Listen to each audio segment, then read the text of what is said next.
you all remember the Mech craze? You had some great television representation from Japan, like Robotech, Mobile Suit Gundam, a certain scientific railgun,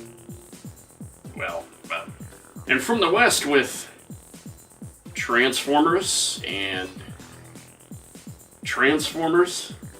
Well, that's not entirely fair. There are a few mechs in Star Wars, not to mention Starship Troopers. For those fans that didn't want to give up on their mech era, the mech obsession, you had Battletech, Mech Assault, Steel Battalion for video games, and as well as a few others that I'm sure I missed that kept you going through the 2000s. And then Titanfall in the 2010s, on top of the other thing I'm here to talk about. And this is the franchise that started it all for me, Armored Core. When I replayed the first one for this review, I realized that I was a From Software fan before I even knew it. Because when I was a kid, I never paid attention to the game logos at the start of the game. So a little bit of personal history with me and Armored Core. I played the first one when it was new, and I remember being enamored by the sheer possible combinations of all the different mech parts, and you put them all together and they play differently. The magic for me was finding the best one that went with my playstyle. I usually wound up making some type of tank mech where the goal was to make a build that was able to sponge up damage from enemies because of how clunky the controls were.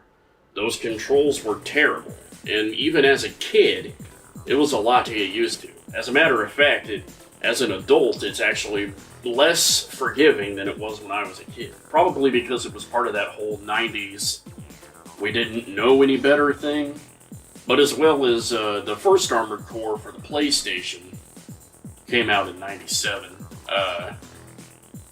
We didn't have the technology to make a dual stick control scheme that would become popular starting in the early 2000s.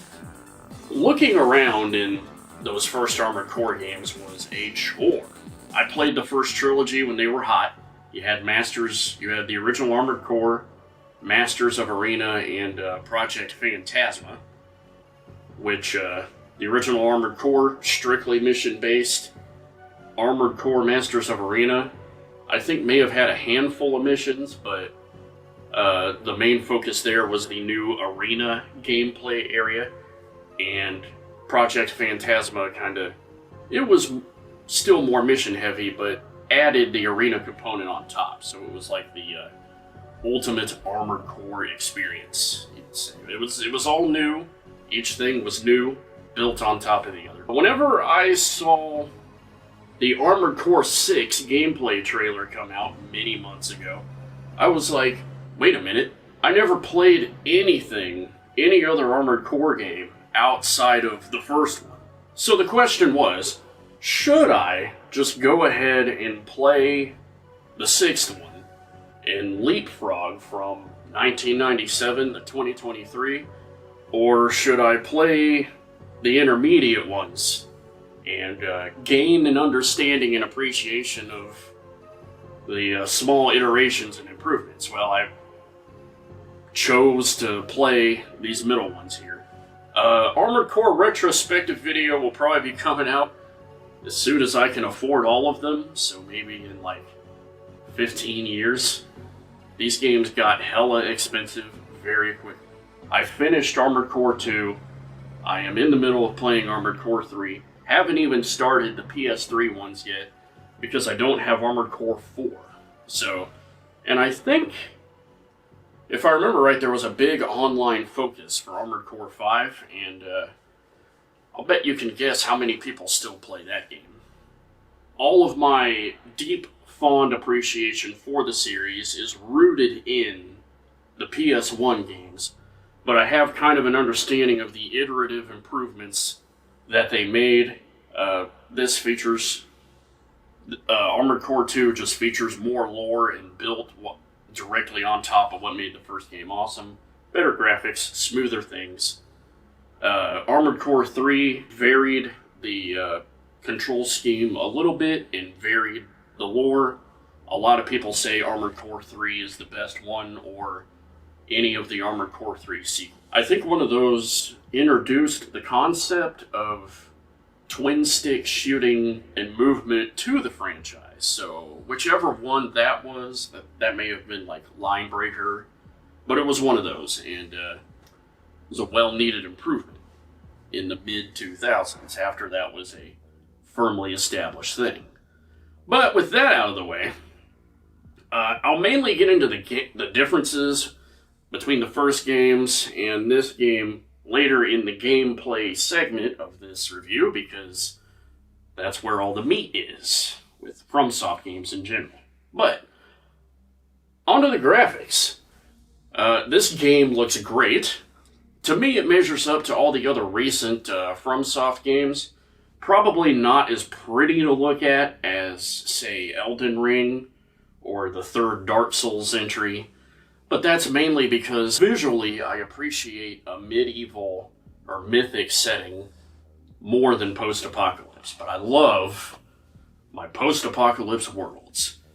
So speaking of that, the environment feels right and it looks right for the feel they were trying to go for here.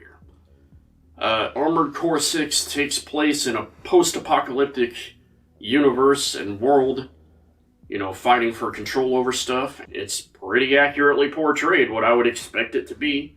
There's a lot of future tech industrial facilities. You'll have corridors and great future tech industrial installations in place. Plenty of great outside environments with a lot of variety.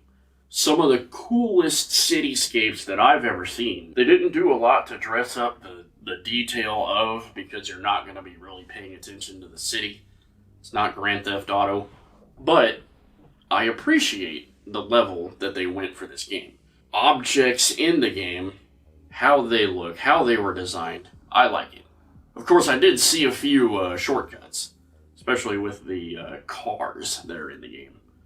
Those do look kind of like a PS2 relic. The mech design is great. Enemy mechs are on point, they're easy to identify, and doesn't feel out of universe. Those mechs still feel like they belong in an Armored Core game. All the parts that you buy to assemble your mech, they all look like they go good together. There's a distinct design for every one, so you'll know, you'll be able to remember, hey, that's the one I had, maybe switch out for a different one. But they all look good, so you can tell that a part made by a different company can still look great on a mech furbished by parts from other manufacturers. It's not distinct and off-putting and ugly and jarring. No matter how you build out your mech, it's gonna look awesome. There are some great plasma and laser effects in this game. I especially like the laser, melee attacks, with the sword and the whips and stuff that you get later on in the game. Gigantic explosions.